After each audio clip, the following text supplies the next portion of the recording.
Assalamualaikum warahmatullahi wabarakatuh. Bismillahirrohmanirrohim. Alhamdulillah, wassalawatu wassalamu ala rasulillah wa ala alihi wassuhbihi ajmain. Segala puji bagi Allah, sholawat serta salam semoga tercurahkan kepada Rasulullah, keluarga, serta para sahabatnya. Terima kasih telah mampir di channel Farid TCG, semoga keberkahan selalu menyertai Anda.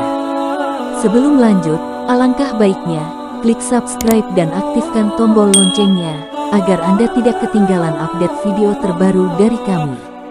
Juga jangan lupa klik like dan share, agar informasi yang Anda ketahui bisa bermanfaat untuk banyak orang dan menjadi amal jariah untuk kita semua. Selama 9 tahun, sejak masa kerasulan, Baginda Nabi Muhammad SAW telah berusaha menyampaikan ajaran Islam dan mengusahakan hidayah serta perbaikan kaumnya di Makkah. Namun, kebanyakan orang-orang Makkah selalu menyakiti, memperolok-olok, dan berbuat semena-mena terhadap Baginda Nabi SAW dan para sahabat, kecuali sekelompok kecil orang yang sudah masuk Islam dan beberapa orang yang selalu membantu beliau walaupun belum masuk Islam. Paman Baginda Nabi SAW, Abu Thalib, termasuk orang yang baik hatinya, meskipun belum masuk Islam. Dia selalu membantu Baginda Nabi SAW dalam segala bentuk. Pada tahun ke-10 kenabian, ketika Abu Thalib meninggal dunia, kaum kafir mendapat kesempatan untuk mencegah perkembangan Islam dan menyakiti kaum muslimin secara lebih leluasa.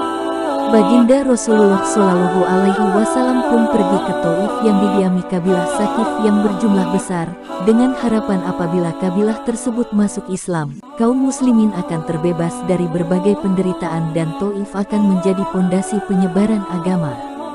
Setibanya di Taif, Baginda Nabi SAW langsung menemui 3 orang yang ditokohkan. Beliau berbicara dengan mereka, mengajak mereka kepada agama Allah Subhanahu wa Ta'ala, dan agar mereka mau membantu Baginda Rasulullah SAW. Akan tetapi, mereka bukannya menerima atau paling tidak berlaku sopan kepada tamu yang baru datang sebagaimana adat bangsa Arab yang terkenal dengan memuliakan tamu. Bahkan mereka tanpa basa-basi menyambut beliau dengan sikap dan akhlak yang sangat buruk. Bahkan mereka pun tidak rela Baginda Rasulullah SAW tinggal di situ.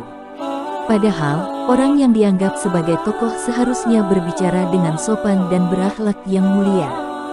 Salah seorang di antara mereka berkata, "Oh, kamukah orang yang diutus oleh Allah sebagai nabi?"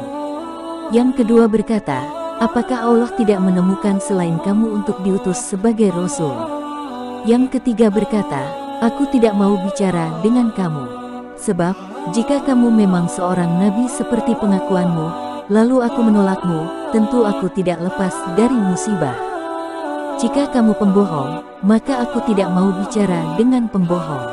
Akan tetapi, Baginda Nabi SAW mempunyai hati yang begitu teguh laksana sebuah batu karang. Beliau tidak berputus asa dan terus berusaha untuk mendekati masyarakat umum, tetapi tidak seorang pun yang mau mendengarkan beliau. Jangankan menerima, bahkan mereka menghardik, "Tinggalkan segera kota kami. Pergilah kemana kamu suka." Ketika Baginda Nabi SAW sudah tidak dapat mengharapkan mereka dan bersiap-siap untuk kembali, maka mereka menyuruh anak-anak kota Taif membuntuti Baginda Nabi SAW. Mereka lalu mengganggu, mencaci, dan melempari Baginda Nabi SAW dengan batu sehingga kedua sandal beliau berlumuran darah. Dalam keadaan seperti itulah Baginda Nabi SAW meninggalkan Taif.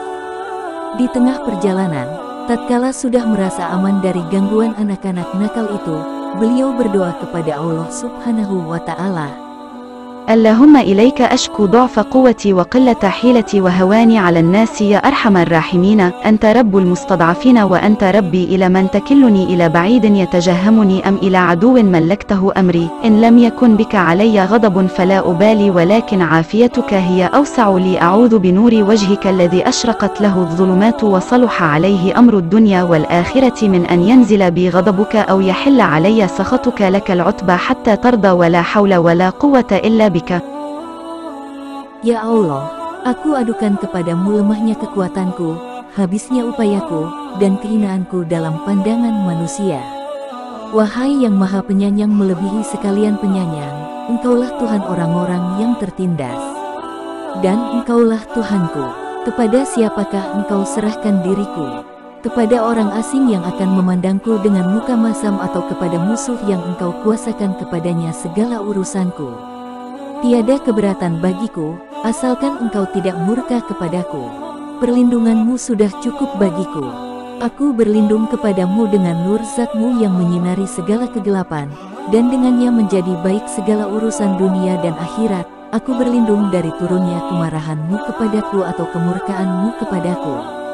Aku sanggup berbuat apa saja, hingga Engkau ridho.